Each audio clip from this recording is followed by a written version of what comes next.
The House of Mystery presents Inside Writing, the radio show where authors discuss their writing process in all genres. Oh, welcome back into the House of Mystery, and I am Al Warren, Mr. Martino.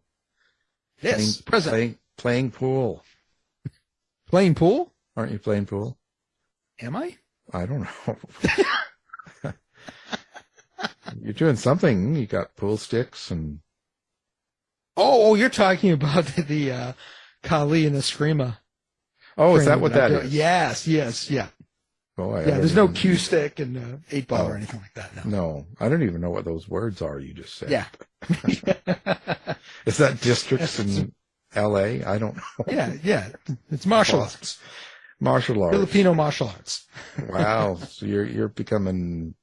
So you're taking over what's his face? You're at oh geez, guy that went to Russia. You're taking his place. Who? Steven Seagal? Yeah. That's Aikido. Yeah, but you're still taking his place. You're going to be doing all the shows and movies and everything. Yeah, they'll pick you. Okay. That's how sure. Yeah. Because you're I could do some DTV movies. Yeah. So yeah, I'm looking forward to it. Be a star, Yeah. Well, today is Friday, and we are going into the horror world, and we have to go all the way to the UK because there's no horror in the States. We know that. It's all roses. So let's welcome Stephanie Ellis to the show. Hello, and I'm actually in Wales in the UK, in Wrexham, although I've yet to see either of the local football stars who took over the club from your side of the world, but there we go. And I don't play pool or do Aikido, so I'm quite safe. Oh, that's too bad. Well, Dave plays alone. Anyway, well, Stephanie, you have written a ton of books here. Like I looked through, and wow. Where do you get the energy to do all this? I don't know. People keep saying I'm prolific and that I've written a lot, but it is actually the culmination of quite a few years of writing. I still think of myself as being very new to the genre, and I started getting stories published back in 2013, 2014. I wasn't really doing much before that. That was when I took it seriously. And bizarrely, I think it's this concept of time flying as you get older. So that's what makes me think I'm still new. But a lot of what I've written was done during that time. But it's when it gets published, it all seems to be at the same time. So it looks as though it's all happening at once. But the ideas I just get from what I see around me. I mean, some of the short stories that I've done, I've used characters that you hear about people in the news that have done something wrong and they never seem to get their comeuppance. And I was thinking about this on an interview the other week about who I used and why.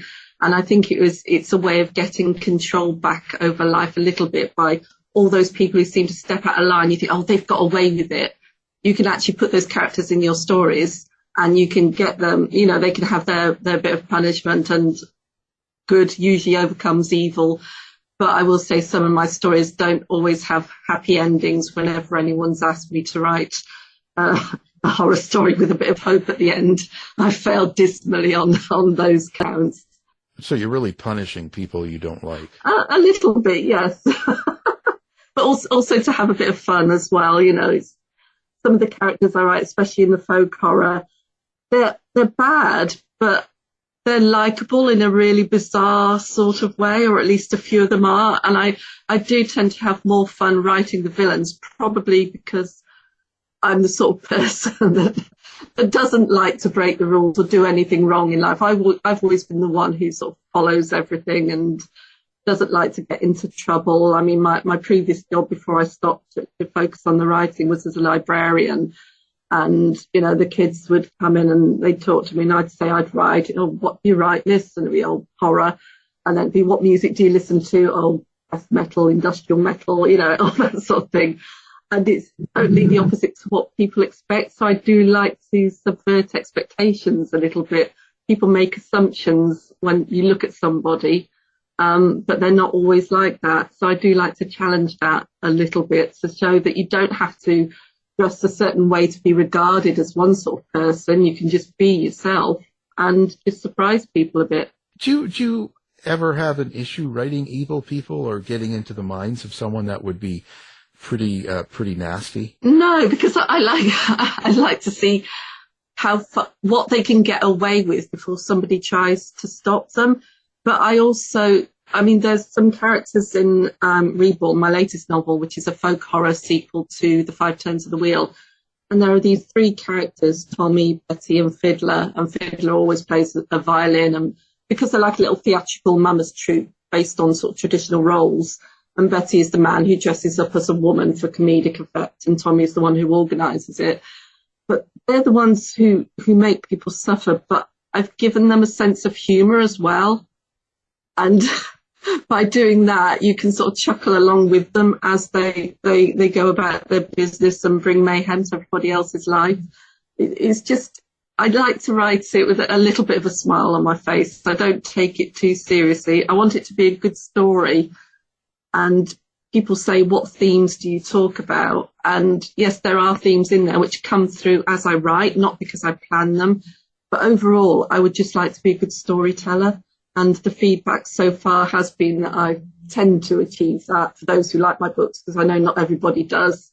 Reading is subjective. So, but yeah, I make them a little bit human, a little bit likeable, have a bit of fun. Well, talking about folk horror, I was wondering, how much do you draw off of mythology and folk tales, and how much of what you do is imagination? It's a split, really. I mean, the idea for the three of the Mama's Troupe, it came from The Wicker Man, the original one. I haven't watched the remake. My eldest keeps telling me I should, but I refuse. The first, I think it's 1973 one. That's it. That's the one I stick to. They had the parade where you would have the hobby horse punch, the half man, half woman, and I liked those particular aspects that I could draw. I wanted to bring those into my stories because they looked quite horrific, even though if you look at old photos of villages and events during May, during the summer months or the winter months, they'd be dressed up with masks and everything. It's supposed to be fun, but they looked quite frightening. So I brought that into it. And I also saw that a lot of the folk horror movies or books, they tended to fix on just one particular aspect of ritual. It's always a bonfire. Someone always gets burned. And I wanted to develop other rituals that would feel folkloric in effect. And so the ones in Five Turns I made up myself. But in Reborn, I've actually gone into earlier mythology, more on the Nordic side with the Norse. There's a ritual at the end, which I'm not going to give away, but it is actually based on sort of old Viking rituals. So I've been digging a bit more into ancient history a little bit on this one, and I do want to go further. Some years ago, and it's still ongoing, I did my family history and traced it back through the Normans, because there was a Norman name. I traced it back, and that took me into the Vikings. So I've got that sort of ancestry. And for me, I love reading the stories, but it's a way of getting in touch with those distant roots and just enjoying the stories and bringing some of it back to the modern day. I don't like the idea of things being lost in time. I think old stories, old traditions, even if you're not necessarily going to reenact them now, I hope people don't, not realistically anyway. I hope that they're brought back and people can enjoy them again, or at least go back to the original writings. I have been buying up other books on Celtic mythology, digging around to see what I can use in the future. So yeah, I really do like history, and I like to dig around in the past and see what I can bring in to sort of modern stories. I've got a short story that's coming out later this year. I think it's called Lure and Legend, is the anthology from Apocalypse Publications. I might have got that wrong. I can't get the name of the publisher right. But I've used an Old Norse story in there where it features on this person or this creature that's in Valhalla that's eaten by the warriors every night and then is reborn the next day to be eaten again. But I've sort of transferred that into the human world. So I do like to dig around as I say, and find myths that I can use and twist a little bit into a more modern setting. Your newest series, like this book here, like the Reborn, and you just said this is the follow-up to the 5 turns of the wheel. So let's talk about that a little bit. What's kind of the premise of this book? Well, in the 5 turns of the wheel, which is, I'm going to say, it's partly based on my childhood in a way, because there's a pub in there called the 5 Turns, and I was brought up from the age of 8 to 17 in a pub called the Cider House in the middle of nowhere. So I've used that element within the story. But there, alongside this area of the English countryside called the Weald, is a parallel world of Umbra, and it's sort of just, well, not quite visible, but it's there. And these creatures are sort of human, sort of not, but they survive by feeding on the blood and the flesh of those who live in the Weald. But those people are kept in that place, and they can't go beyond its borders without permission. But it was a bargain that was struck so that their villages would thrive, and the people, the Umbrans, would actually survive at the same time. But one of the rituals involved the loss of an unborn child, and the main character in that, Megan, who features in both books, she fights against that ritual, although she eventually loses her child. But she wants to put a stop, because it always seems to be the women who suffer, whether it's a mother or a young girl or the grandmother. They're all drawn into the rituals. And yes, some men get harmed along the way, but it's very much about keeping the women in place. But those who control it, Tommy, Betty, Fiddler, and their father, Hweol, who's the Lord of Umbra, they say that it's in the name of the Mother Nature, but they've become too cruel. So Megan puts a stop to it. That's a bit of a spoiler for 5 turns, but in doing so, she loses her husband, but his spirit resides in this sword that they use for ritual. I will say that in Reborn, although it's her journey to try and get her husband's spirit freed and maybe reborn, and it's also the story of the other 3, that I have put in points throughout the story. So it's not done heavily, but it drops in a little bit of what was in 5 turns, so that you never actually lose the thread.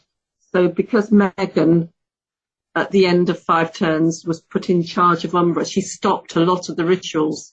And those folk, if they don't have the blood, if they don't have the flesh, then they start to weaken. And so you've got Tommy, Betty and Fiddler. They're all getting weak, and they're all getting really annoyed that she is keeping them in their place. And so they leave at the start of Reborn, and they go on this journey to try and apologise to their mother, and also to discover their father, who is also being reborn. And he is, I always say the name wrong, Cernunnos, or Cernunnos, the horned god. He rises again. So it's a bit like a family reunion, but it's a quest in a way. You've got Megan trying to get her husband back. You've got the 3 who are trying to get their strength back and to get Mother Nature to give them their place back in the scheme of things. So they're all going to this one place to see who will come out on top. Will the 3 be destroyed forever? Will Megan release her husband, and who they meet along the way? That's very much the premise of the story. It's more of a quest than a journey with ritual at either end, rather than the 5 turns, which was based on each turn of the wheel was a specific ritual. But that is also referenced in Reborn, so it shouldn't confuse people too much, I hope. When you write something like this, where there's a couple of parts to it, did you have that in mind when you were first writing the 5 turns? Was this sort of something that you knew would take a couple of books, or did it come up afterwards? It came up as I was writing, because as I wrote the story, it's very much from Megan's point, and from it was very much Tommy's story as well. There was also the character of Betty, the one who wears the dress and is supposed to be the comedian. But in the 5 turns of the wheel, you see that he's very much an animal. He's very much a child of nature. And I wanted to tell his story to work out why he was exactly what he was, because I had a lot of fun with him. He is brutal. He will kill without even thinking about it. And there's a certain innocence about him as well. He's not one given to a lot of thought. And it is because he is this child of nature. And I wanted to address the idea of the monster, because who is to say sometimes what is a monster? We don't like him, but he was made that way by Mother Nature. It's a bit like I don't like wasps, I don't like snakes, but does that mean we destroy all the things that we don't like because we think they're monstrous in some way? I mean, there are a lot of monsters in human life as well, you know, in our lives that we see. And this particular one, Betty, he is a monster, but I want people to think, can we blame him for what he does or not? He is what he was made. I mean, you can't, in today's society, if you said that about some people, you do have to proceed with caution, because otherwise all sorts would be walking the streets. But again, it's just a thing for somebody to think about when they're reading. Yeah. Well, you know, monsters in humans are always running for politics. Oh, yeah. They're always in government, right? Yeah, we don't talk about politics over here. We've been through so many prime ministers lately. Yeah, it's the drive-through, isn't it? It is. Blink and you've got another one. Well, at least you can get rid of them. We're stuck with ours. It seems like forever. Do you consider this a horror or a fantasy then? I always sort of get this confused because I don't know what to call something. It's just kind of which one would you put it under? I think it sort of straddles both. When I wrote it, I called it a folk horror. Then someone else called it a literary horror.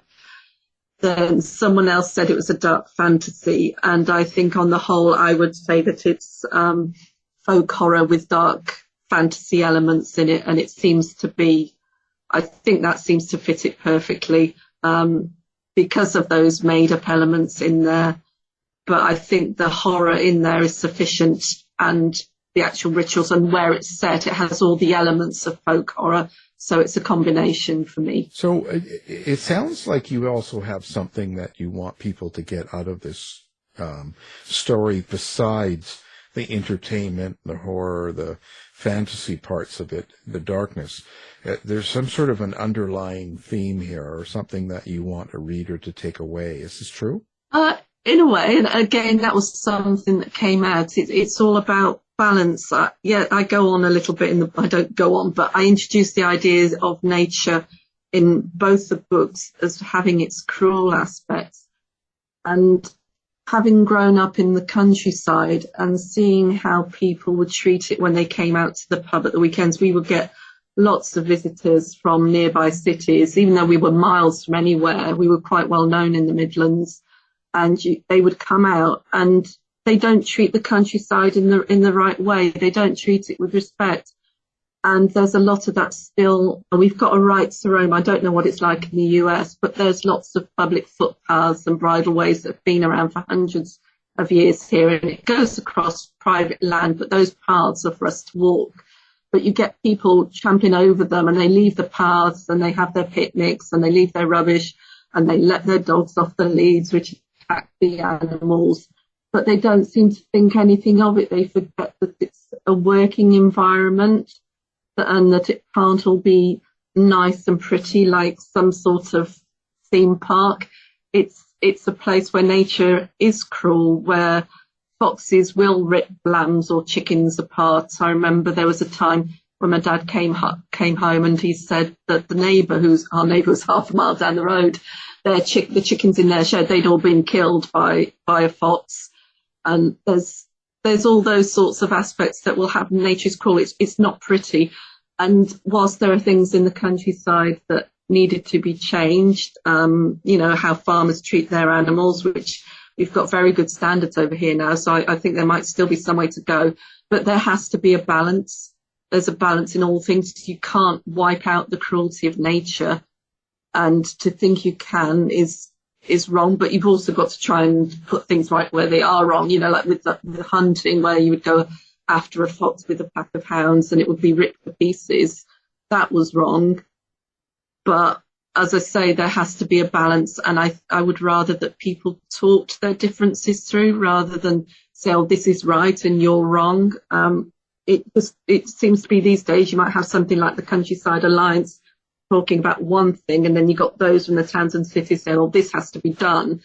But there's a militantism that seems to come in these days, and I don't like that. I wish people would talk their issues through on whatever aspect it is, because I think if people are rigid in their views, then that breeds resentment and anger on the part of the others to oppose those views, and then you'll never get people to talk to each other. So it's very much about balance, about thinking things through. You probably won't see that in the book, but that's my idea, that there is this balance in the world. You can't wipe everything out completely. I would love cruelty to be gone. I would love us to have a utopian society where we're all treated equally, but it never happens, and we strive for it, and I think we should, but we need to be realistic about how we go about it and how we do that. So when you read my books, there's this idea of balance. It's done in a different way, but that's something that concerns me very much these days. And so you put some comedy or humor in this. Do you have to be careful on where and how much you do? Yeah, it's only a little bit. It might be a quip here or there. I mean, in Reborn, I've got John Keats appearing because they do go to Winchester. We lived down in Southampton until about a year and a half ago, and we'd go up to Winchester occasionally, and I didn't realise, but Keats went round Winchester. He did half there's a walk you can do around the city, and he did half of it. So I've introduced him as being one who sort of got along with the three, Tommy, Betty and Fiddler, back in the day. It shows how old they are. They are ancient creatures. And it sort of plays around with the words. I think it was from Ode to Autumn or something. And I just used the line in there about oozings. And it's just the idea of a Keats line coming into an episode where they might have actually been eating or feeding off humans and drinking their blood. It just made me chuckle. So I put that in. So anything subtle little things, nothing slapstick in it, but just the odd comment that could raise a smile. Well, do you think when you do put humor into your book, do you think there needs to be, kind of like with stand-up comedians, there needs to be like a sense of comedic timing? Is there a sense of timing or flow that needs to happen to make prose comical? I think so. As I say, I don't do it heavy-handed, and I only do it sort of a couple of times throughout a longer novel, but it's just to lighten the mood a little bit. If it didn't, it just comes out naturally. If it wasn't natural, I could tell, and it would be too forced, so I wouldn't include it. But it just seemed to be that there was at this point, it felt like a perfectly natural thing to do, and have a little bit of humour in there, and to give a little bit of relief to those who are reading. Because sometimes you can read a horror book and it can be relentless. So I like to sort of change the mood up a little bit occasionally in what I write. So how do you experience your characters? And I ask this of a lot of writers that do fiction. Are you seeing them in your head? Do you see it like a movie? Do you hear voices? How do you interact with your characters? I watch them. When the story starts, it's usually from a character, and they'll just appear in my head, and it's all very visual. And then it's, right, what are you going to do? And then it is a movie in my head. Like when I read, it's a movie in my head. The words vanish. And when I write, I'm there visualizing, and they might be walking down a road, and then I'm just behind their eyes, watching, seeing, hearing. And it is very much that way. Do your characters ever take over? Like you have an idea of where the story is going, and then the character says, "Oh no, I'm going in a different direction." I never know where my stories. No, I never know where my stories are going, because I do not plot or outline. I am a complete pantser. I'll get this sort of vague idea of something or somebody, and they would do something. I thought, oh, that's a good idea, and then they're off. And as soon as they're walking and looking around and interacting with people, they're bringing the story to me. I can't outline. I think I tried it once at the start of my writing, and I'd watched or read all these other authors' ideas of how they did it, and they would have their little character cards and everything. And I just found it too restrictive because my characters would keep going off and doing their own thing. So I do not outline. I keep meaning to write little character cards occasionally to remind me what they look like, because I might forget what their eye colour is or something, or what their second name might be, or get them muddled up. But then I'll just do a search on the document. But it is complete pantsing all the way through. I would say that it's usually by about the story gets written to about 2/3, and at the 2/3 point, it will show me where the ending is going to be, and then I know how to proceed to that point. The start is often, I'll write a paragraph maybe 2 or 3 times before I get it right, and then that paragraph will lead me into the rest of the book. At about 30,000 words, I'm usually thinking, oh, this is a load of rubbish, I'll put it down. But then I carry on and keep going. I'm working on one at the moment, and I'm about 54,000 words into it. And I am aiming for 100,000 if I can, because I want it to be a big doorstop of a book. Everybody says, oh, it's novellas are the thing these days. And I have written a couple of novellas. I've read a number of novellas. But for me, that I love to read a really thick book and just lose myself in them. The Stand by Stephen King. I've got Chuck Wendig's Wanderers, and I've just pre-ordered his latest. Alan Moore's Jerusalem. There's a whole load. If I want to lose myself, I just get a really thick book and just hide away for a few days and just disappear into that world, because a good story just takes you away from where you are and you are somewhere else completely. And I hope people find that with my writing as well. So I would imagine that you're not an outliner and you're kind of going by the seat of your pants, as they say. Then emotion and mood and surroundings will affect on how you write. So like when you're sitting at home, if there's something on your mind or something stressful happening, or you got a water leak in the house or something, but when something's going on, does it sort of interfere with your writing? Not really. I've learned to sort of dissociate myself from things around me. I will say, if I'm having an extremely tough time in my life, whether it's health or family, the real stress is at the extreme end, then that's a time I can't write and I can't read a book. I know I'm in a bad way if I can't read a book. But much of my writing, especially in the earlier years, my kids are all young adults now. They've all just finished uni. And I used to sit on the corner of a sofa in our front room with my notebook, and I'd be writing there with things going on around me, with the kids asking questions or playing or what have you. So I learned to write in quite a noisy environment. I mean, now I've actually got a desk in the corner of the bedroom with the shelves and things, and it's a proper workspace and I can work here. But I find that sometimes I just need to pick up a notebook, go back downstairs to the living room where people are, and just sit in the corner, and then I can start to write. So occasionally I do need things to go on around me. But I have used my writing to work through a few things. I mean, in the 5 Turns the Wheel, there's a part in there that involves a miscarriage, and I'm being quite open about that now. It's over 20 years ago I had it. But I brought it into the story, and the wording, if people read the words of the doctors and everything that happened there, and I remember my editor, he said, you can't write that. Nobody would say something like that. And I said, well, they did. They said it to me. And I didn't realise how angry I was about the way I was treated then, because it wasn't a good experience. It's quite a violent experience. And I put it in the book, and it helped me sort of work through it a little bit. Although it still makes me angry to think about it now. But I wanted to show people that, you can get through these things, and you can use your writing to help you work through something that you hadn't really addressed for some time.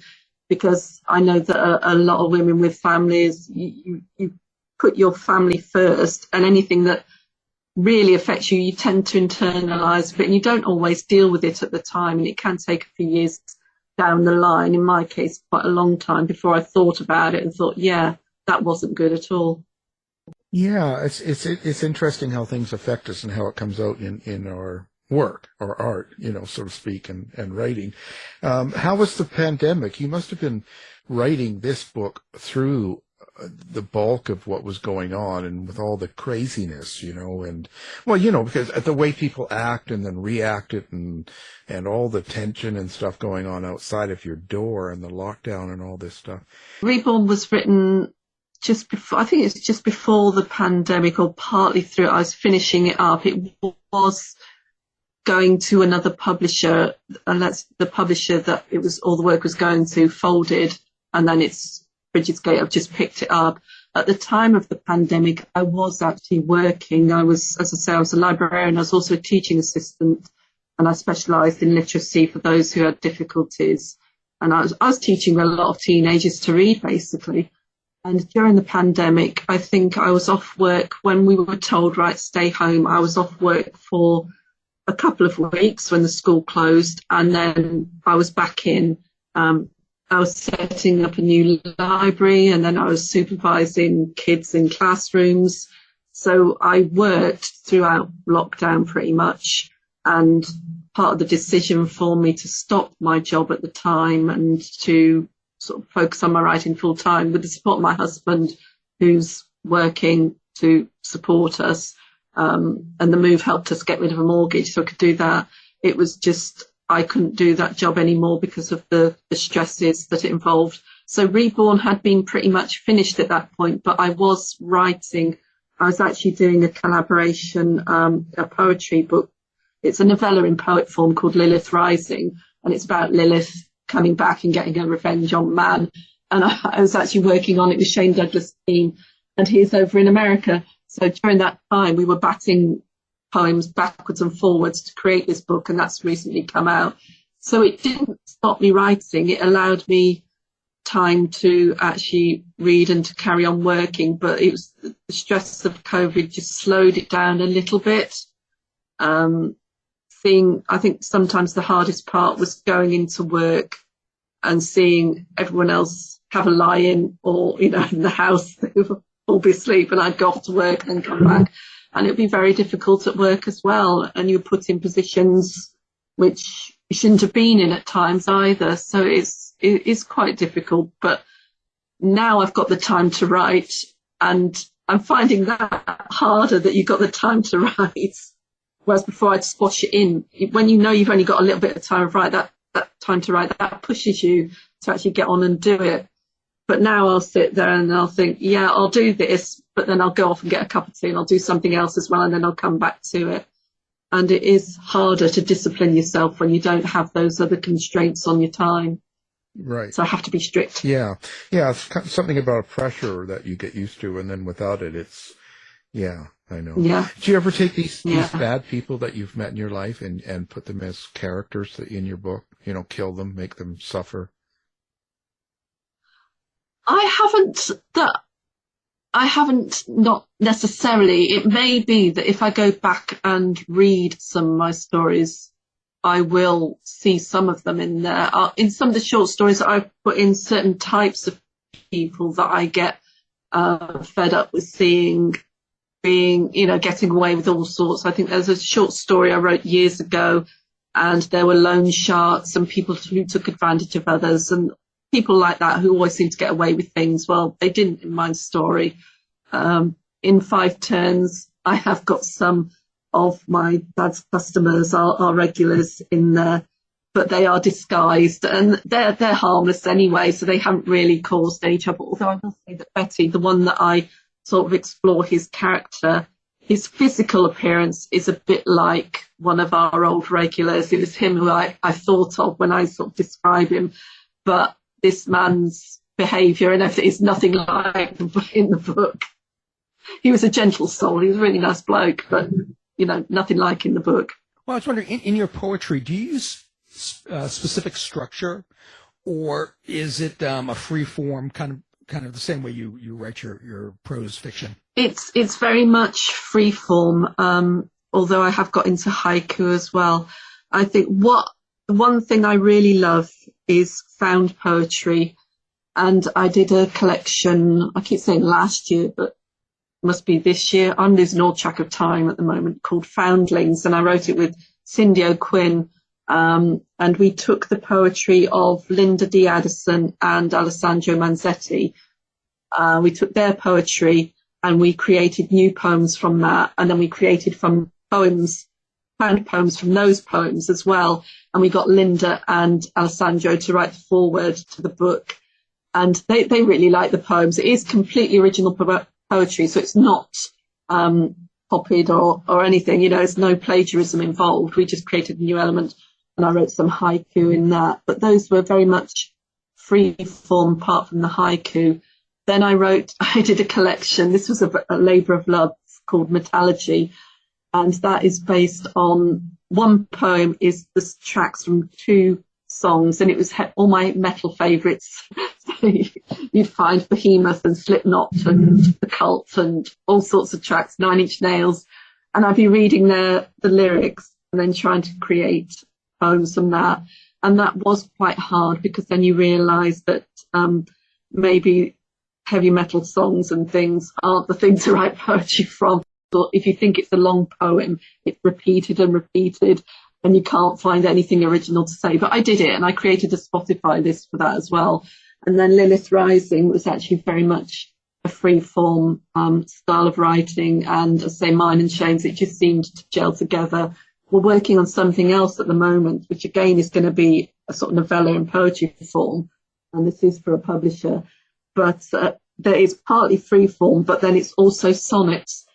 And when it comes to structure, I'm there counting my syllables on my fingers and trying to get it right.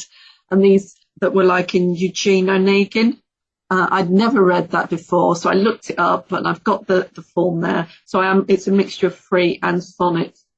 And I also did a found sonnets in Shakespeare Unleashed, which is coming out with Crystal Lake Publishing, I think next year at some point. So I used Shakespeare's King John and created a found poem from that.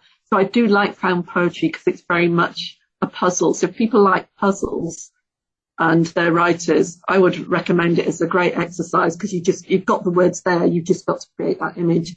But generally, I do like the free verse size, because when I look at structure and syllable countings and all the words and the forms, it just goes over my head. It's something that comes naturally to me to write freely rather than to be held in that way. I don't know if it's because I'm a pantser as well when it comes to the novels and short stories and fiction, that sort of thing, but it's just the way I am. It's interesting. Well, I'm wondering too, how did you get into metal? I know I got into metal like in the 80s. A friend introduced me, I think it was at Metallica at the time, but I'm just wondering how you got into metal itself as a musical genre, and then how it has maybe influenced some of your longer works. Well, back in the day, in the sort of late 70s, when I was in my early teens, I was into punk, as in the British sort of version, and I didn't listen to too much metal. I did listen to Motorhead and a few others. And then I would say my early 20s, I left home and met some friends, and they were into metal, and they shared tapes with me, and they introduced me to all sorts of bands, and I just started listening from there. So that's where I picked up Metallica, The Cult, bands like that, and I'd start to go to see them. But it's only been in recent years I've actually been able to go to concerts and to festivals, because when you got the young, where I first lived, we were in the middle of nowhere, so you couldn't get to the festivals, and I couldn't afford it. Couldn't go to gigs either because they were too far away. And then when I had family, again, couldn't afford it. But I remember that by that time I was listening to like Rammstein and Behemoth and all sorts. Kerrang! On telly, I used to watch that a lot. And there was this channel called Scuzz, and they'd have all these metal bands on there, and I really liked those. And I remember I just about had enough money at one point. I can't remember how old the kids were. They'd grown up a bit.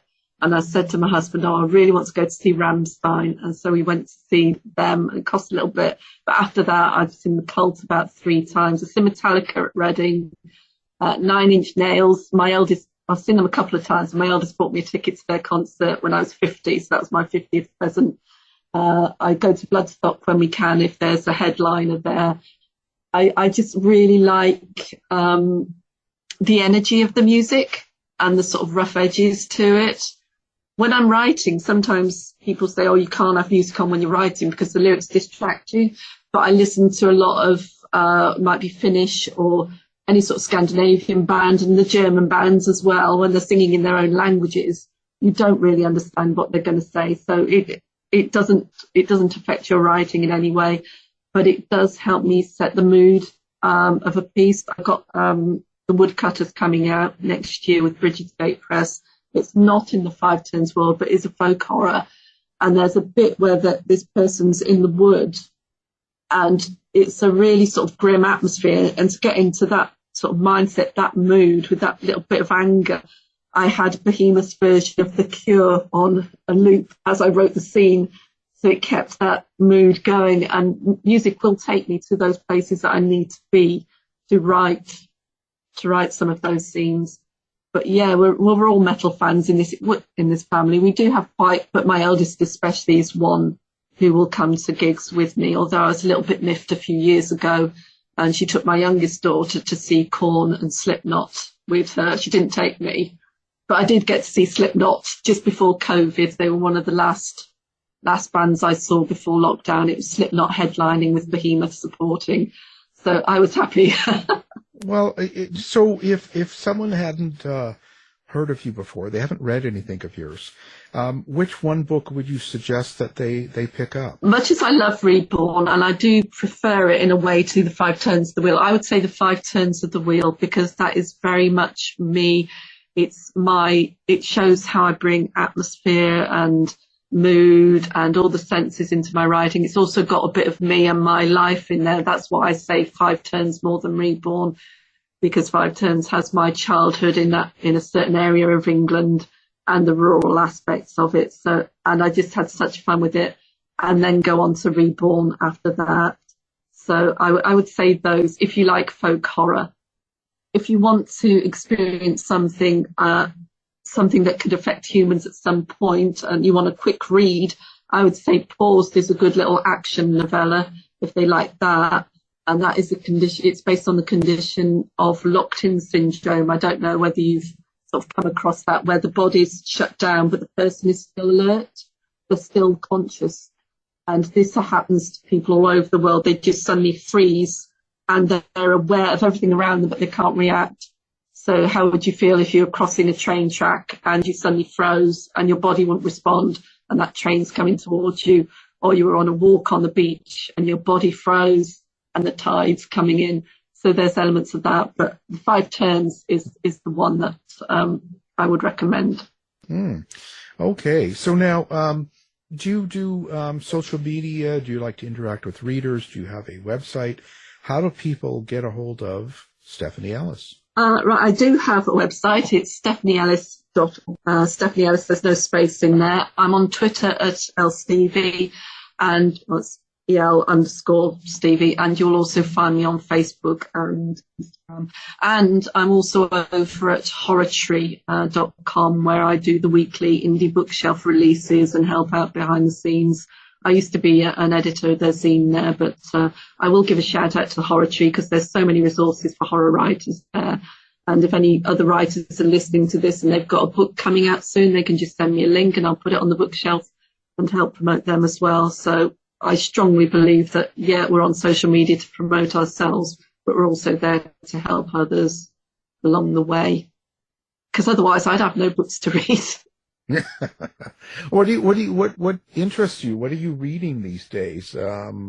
Is there something, and especially, is there stuff that are maybe outside the genre, like outside of fantasy and horror? Do you read other things that? I do. It seemed to be that for a while, if you were a horror writer, you couldn't admit to reading other stuff, but I do read quite widely. A weakness I have is for Richard Osman.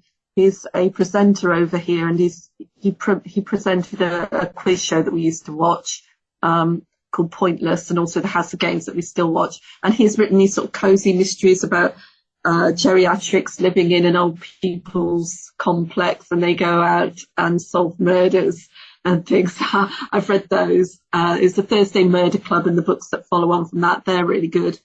I'm also reading a lot about the English Civil War at the moment, a lot of non-fiction, because the book that I'm writing, the Women of the Witch Eye, is set in 1649, And so I'm reading about the war in Lancashire, where I had ancestors, and I'm also bringing in religion of that time because my ancestors were the first Quakers in that area. So I've got family names sprinkled in the book. I'm reading a lot of that, and there's also bits of poetry that I've been picking up. So yeah, it's quite wide in terms of my reading. There's a lot of, say, non-fiction at the moment, so I get my facts right for the latest book, because it does take a lot of research. I was going to say that must take a lot of research then, and you're spending it doing that and going through a lot of history and stuff like that. Because I think it's really important that that people do get that right. Because for myself, the worst thing in the world is reading a book or watching a show and it's dealing with something using history and they don't have it right. Or another thing that really bothers me is when they have the wrong language, like they're speaking 2020 rather than 1800, for instance. They say different things that are wrong, and that drives me nuts. It takes me out of it. So how long does it take you to do one of these? Well, let's say this is the first. I did write wrote a short story set at the same time some years ago, and it took a little bit of research, but I'm going into this in quite a lot of depth because I've been writing it for about 3 or 4 months now, with some breaks because we just moved house, so there's been a lot of upheaval. But I've sort of intermingled the writing and the reading. But I mean, I had an obsession over trying to find out what people ate at the time, because I was going through the day with some of these people. Did they have breakfast at a normal time, what we regard as normal? No, it was usually later. And then I was looking up online and people were saying, oh, they'd have toast. And I thought, no, they didn't have toast back then. So I've got a book now which has a chapter on food and says basically it's bread and cheese and a bit of pottage. But it's little things like that I want to get right, because I know that some people, well, I've read a lot of history. I would actually recommend C.J. Sansom's books. He's written Matthew Shardlake series. They're like detective series set during the time of Henry VIII. They are very, very good. And his attention to detail, it's like Bernard Cornwell as well, who wrote Sharp, and he did a Viking series that I really love. But the detail in there, it doesn't pull you out. Whereas if you get something wrong, like you say, it takes you out of the story. So I'm trying to put it into the story, but not in a heavy-handed way, just enough to show that I know what I'm talking about. Because the other side is also trying to get the dialogue right. Like you say, you've got to keep people reading, so you can't be completely in the language of the time, but nor can you use modern phrases, for in those books either. You just have to get the balance right. But I do like it because I've always had a weakness for history. It was my favourite subject at school, and I wanted to take it further. But my dad said, "Well, you're going to be a history teacher." But years later, I did a degree at home. I did it with the Open University, and history was the subject that I studied then. So I was able to just pick up books and read and fill in a lot of the gaps that had been there before. And it's where I found my interest in the sort of civil wars of this country, a time of upheaval, a bit like now, all sorts of ideas coming through and challenges to authority. So it's a good time to write about. But it will be a bit dark. I've got witchcraft and superstition and things in there as well. But I'm having a lot of fun with it. You try to stick to the common ideas of what witchcraft is, like when you do something like that? I've got some books. I've looked it up, but I want it to be there as in how they viewed it at the time. I mean, people would just make wild accusations a lot of the time and say, oh, they said this or did that. And I've got a few of the supposed spells and things, but it's not all spells and charms. It's just how things appear to go wrong, and they would blame the old woman who lived down the road. So it's got that sort of unfairness to it. I've used a bit of I don't know if you've heard of the Pendle witch trials that happened in this country in the early part of the 17th century. These women were hanged in Lancaster, and one of their accusers was the daughter of one of the women who was hanged, and she was about 9 at the time. And then years later, in the 1930s, she was accused again of being a witch by a lad who'd accused her just to deflect attention from himself, because he'd failed to do some job or other for his dad. And so I've got that particular woman who's sort of survived. Well, she accused once, she was accused herself, and now she's older and she's in this particular story. So I'm digging up the old records and seeing transcripts of what happened in the original trials and trying to make it a bit more realistic. It's not going to be looming over a cauldron muttering spells or anything like that. This has certainly been a great conversation, and we're glad you came on the show. And now the latest book is called Reborn, and our guest is the author of that, Stephanie Ellis. So thank you for being here. Thank you for having me. It's been great. Thanks, Stephanie. You've been listening to the House of Mystery radio show. To find out more about our guests, hosts, or shows, go to www.houseofmystery.com. Show's over for now. Was it as good for you as it was for me? Well, good night. This has been a production of Something Weird Media. I'll be back. You've been listening to the House of Mystery radio show. To find out more about our guests, hosts, or shows, go to www.houseofmystery.com. Show's over for now. Was it as good for you as it was for me? Well, good night. This has been a production of Something Weird Media. I'll be back.